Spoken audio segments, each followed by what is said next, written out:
Iran के defence ministry से एक ऐसी खबर निकल के सामने आई। उस खबर को देखने के बाद चाहे इंडियन मीडिया हो, चाहे गोदी मीडिया हो, चाहे वेस्टर्न मीडिया हो, सब अलग अलग बट गए। दरअसल खबर डिफेंस मिनिस्ट्री से थी और खबर थी कि ईरान में जो जंग चल रही थी, ईरान और इजराइल के बीच, इस जंग में इजराइल ने एक जेल पे हमला किया। जेल का नाम था एविल जेल और इस जेल पे हमला करने के बाद इजराइल के इस हमले में 71 लोगों की जान चली गई।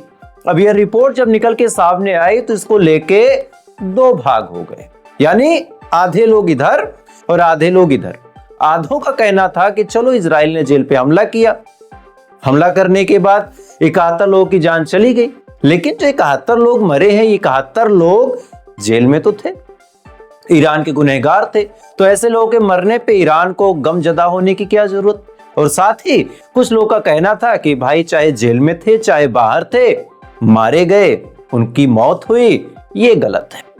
पूरी खबर क्या है इसको पहले आपको डिटेल बताता हूं, फिर इसके बारे में आपसे आपकी राय लूंगा और फिर इसके बारे में अपनी राय दूंगा। दरअसल मामला लड़ाई का था। जब इजराइल और ईरान जंग चल रही थी, इसी दौरान जब तक जंग चल रही थी किसी ने कोई खास बात नहीं बोली, लेकिन एक वीडियो उस टाइम भी निकल के सामने आया था।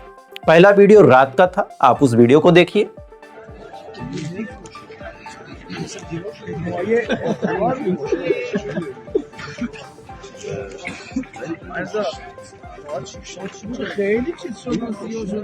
अभी आपने स्क्रीन पे जो वीडियो देखा, ये वीडियो उसी एविल जेल का है जिस जेल के ऊपर रात में इजराइल ने हमला किया था। और ये वीडियो पूरी तरीके से दिखा रहा है कि कैसे ये जेल धूं धूं करके चल रही। इसके बाद एक और वीडियो दिन का निकल के सामने आया, जब लोग वहां पे जा रहे थे देखने के लिए कि कितना नुकसान हुआ।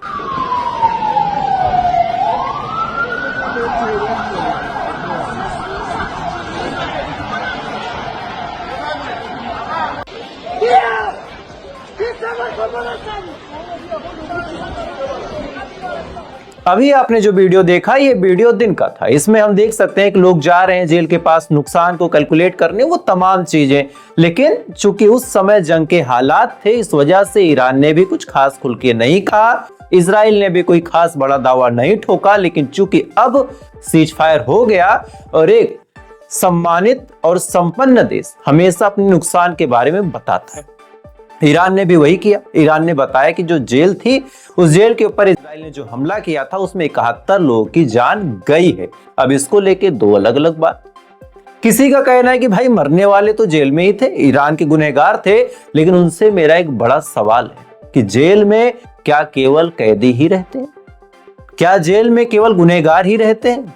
भाई इतनी सी अकल हो तो लगा लो कि जेल में वहां की आर्मी भी रहती है, वहां की पुलिस भी रहती है, जेलर भी रहता है, वहां पे काम करने वाले लोग भी रहते हैं, आसपास सिक्योरिटी गार्ड्स भी रहते हैं।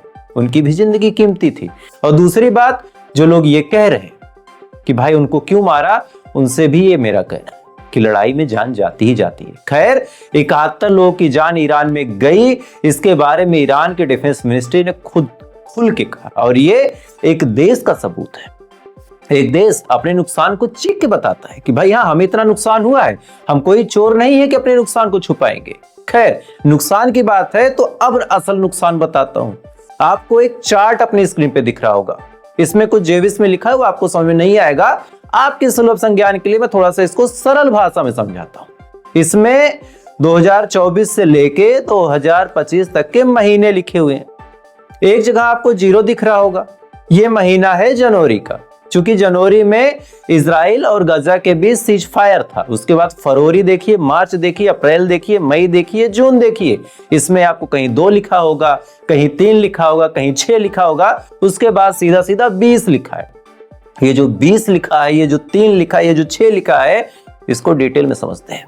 ये मारे गए इजरायली सैनिकों के, इजरायली कमांडरों की संख्या है।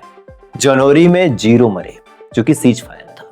फरवरी में देखिए, फिर मार्च में देखिए, अप्रैल में देखिए, मई में देखिए और जून में सबसे ज्यादा 20 लोग मारे गए। अभी कल खान यूनुस में जो आईडीएफ के जवान थे, आईडीएफ का जो कमांडर था, उसका रेजिस्टेंस फोर्सेस के साथ तगड़ा कॉन्फ्लिक्ट देखने को मिला। और इस कॉन्फ्लिक्ट में आज, यानी जब मैं खबर रिकॉर्ड कर रहा हूं, यानी संडे की रात को, उस समय एक सैनिक मारा गया जिसकी तस्वीर आप स्क्रीन पे देख सकते हैं। इसके बारे में अभी तक रेजिस्टेंस नेटवर्क ने जानकारी दी। आईडीएफ ने हालांकि खुल के नहीं कबूला है कि यही था या कोई और था, लेकिन आईडीएफ ने 6-7 लोग की तस्वीरें शेयर की। आईडी अपने अपने मुंह से कबूला कि 6-7 लोग पिछले 1 हफ्ते में मारे गए। तो इजराइल को बड़ा नुकसान हो रहा, और इजराइल खुल के ये बात नहीं कह रहा। जो मैंने जेल वाली बात बताई उसमें कई सारे लोग अलग अलग बातें बोल रहे थे। तो भाई ईरान जो है, ईरान ने खुल के कहा कि हाँ, हमारी 71 लोग मारे गए, उसमें कुछ हमारे सैनिक थे, कुछ हमारे कैदी थे। चाहे सैनिक थे चाहे कैदी थे, ओवरऑल सब ईरानी ही थे। लेकिन इजराइल अपने सैनिकों की शहादत को भी नहीं एक्सेप्ट करता, नहीं बताना चाहता, और यही इजराइल का सबसे घटिया चेहरा है। खैर, अगली खबर का रुख करते हैं। अगली खबर निकल के सामने आ रही है ईरान से, और ये खबर कोई अंग्रेजी में नहीं है, इसको आप हिंदी में भी पढ़ सकते हैं। TV9 भारत की ये खबर है कि यमन की तरफ से फिर से मिसाइल दागी गई इजराइल के ऊपर। ये वही देश है जब अमेरिका के खिलाफ ईरान जंग लड़ रहा था, पूरी दुनिया खामोशी से देख रही थी कि ईरान क्या करेगा क्या नहीं करेगा। सब खामोश थे, केवल एक देश था जो सीना तान के खड़ा था, और उस देश का नाम था यमन। और इसी यमन ने फिर से मिसाइल दागी, और दाग के क्या कहा पता है?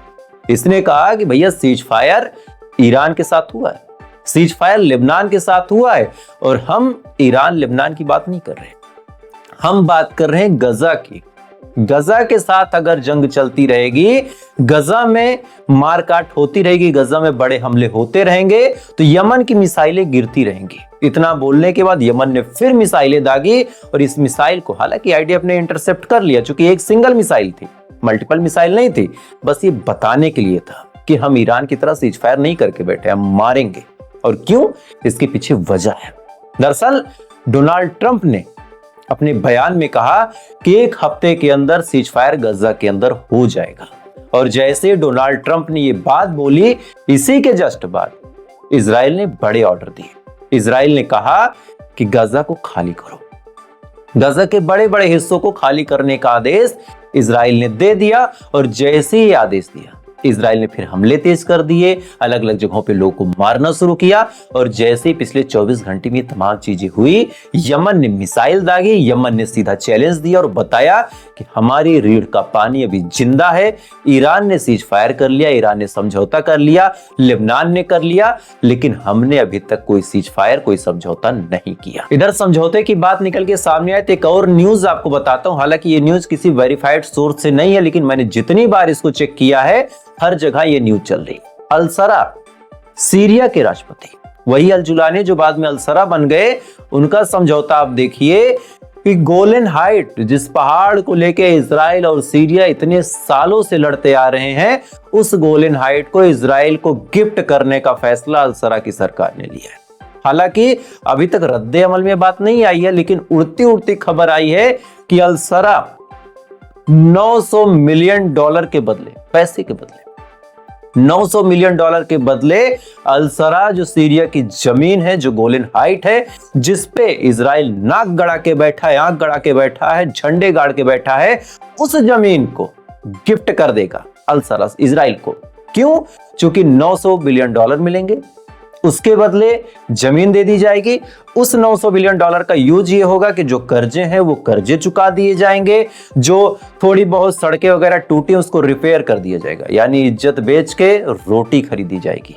ये सीरिया का अब मुस्तकबिल है, और ये अलग अलग जगहों पे न्यूज चल रही, ट्विटर पे बाकायदा चल रहा है। क्या कहें, एक तरफ यमन है, दूसरे की लड़ाई लड़ रहा, एक तरफ सीरिया है, अपनी लड़ाई में हथियार और जमीन दोनों डाल दे रहा। और ऐसा नहीं है कि ये लड़ाई कोई 2-4 दिन की चल रही है और इस लड़ाई की वजह से पूरी दुनिया आंखें मूंद के बैठी है, कोई ध्यान नहीं दे रहा। आज कुछ आपको रिपोर्ट्स दिखाता हूं, कुछ विजुअल्स दिखाता हूं।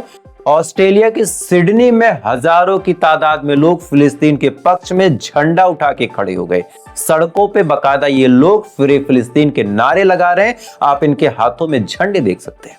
आप सोचिए, आज आम आवाम, जो आम जनता है, उसके पास इतना गट्स है, इतना बूता है कि वो कर रहा है प्रोटेस्ट, वो धरना दे रहा है, लेकिन जिनके पास सत्ता है वो खामोश बैठे हैं। एक वीडियो यूके से निकल के सामने आया, बीबीसी में बकायदा लाइव चल रहा था, एक सिंगिंग प्रोग्राम था, लगभग 2 से 2.5 लाख लोग वहां पे मौजूद थे।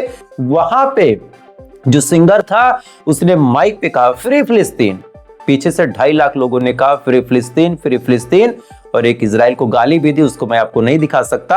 हालांकि ये वीडियो बीबीसी ने बकायदा डिलीट कर दिया था, लेकिन कुछ लोगों ने कट लिया, उसके बाद सोशल मीडिया पर वायरल हुआ। मैं चाहूंगा पहले आप ये वीडियो का भी कुछ क्लिप देखें।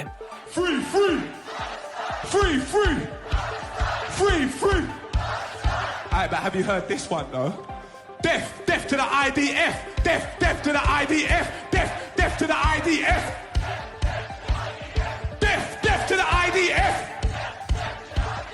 death, death to the IDF. Hell yeah, from the river to the sea, Palestine must be, will be, inshallah, it will be free. इस वीडियो में आप क्लियर सुन सकते हैं कि सबसे पहले फ्री फिलिस्तीन का जो नारा है, जो एक जज्बा है, उस सिंगर ने दिखाया और पीछे खड़े हजारों लाखों लोग, जो अभी तक एस्टिमेटेड आंकड़ा है कि 2.5 लाख से ज्यादा लोग वहां पे मौजूद थे। इन 2.5 लाख से ज्यादा लोगों ने फ्री फिलिस्तीन का नारा लगाया, इजराइल को गालियां भी दी, उसको मैं आपको नहीं सुना सकता। लेकिन 2.5 लाख लोग अगर यूके में ये जज्बा रखते हैं कि फ्री फिलिस्तीन हो जाए, तो क्या चंद लोग, चंद पॉलिटिशियन नहीं रखते? ये सवाल मेरा आपसे रहेगा। और ऐसा नहीं है कि केवल एक मामला यही था, अभी सिडनी में, इधर फिर भारत में भी अलग अलग जगहों पे प्रोटेस्ट हुए थे, इधर फिर आप देखिए यूके में हो रहे हैं। ये क्यों हो रहा? अगर यहाँ जितने देशों में प्रोटेस्ट हो रहे हैं, यहाँ की पॉलिटिकल पार्टीज अपनी आवाम की बात भी सुन ले, तो भी इजराइल ये जीनोसाइड बंद कर दे। खैर, एक और रिपोर्ट है और ये रिपोर्ट चौंकाने वाली है। दरअसल ये रिपोर्ट र्यूटर्स में छपी। र्यूटर्स एक नामी गिनामी एजेंसी है। र्यूटर्स में यह दावा किया गया है कि बकायदा हमास ने भी शर्तें माननी शुरू कर दी। दरअसल सीजफायर जो गजा के साथ होना है, जो हमास के साथ सीजफायर होना है, इस सीजफायर में इजराइल ने एक शर्त रखी कि हम गजा के अंदर अपनी सेना लेके मौजूद रहेंगे। तो फिर सीजफायर किस बात का? अगर गजा के अंदर सेना मौजूद है, सारा कंट्रोल ही इजराइल के पास है, तो फिर सबसे बेस्ट तरीका ये कि भाई अब गजा का कंट्रोल ही इजराइल को दे दो, किसी को कुछ नहीं बोलेगा। घुमा फिरा के शर्त इजराइल ने वही रखी कि कंट्रोल हम अपने पास रखेंगे, सेना हमारी अपने पास रहेगी। और अब जो कतर, जो इजिप्ट है, उसने कहा है कि हमास ने शर्त मान ली।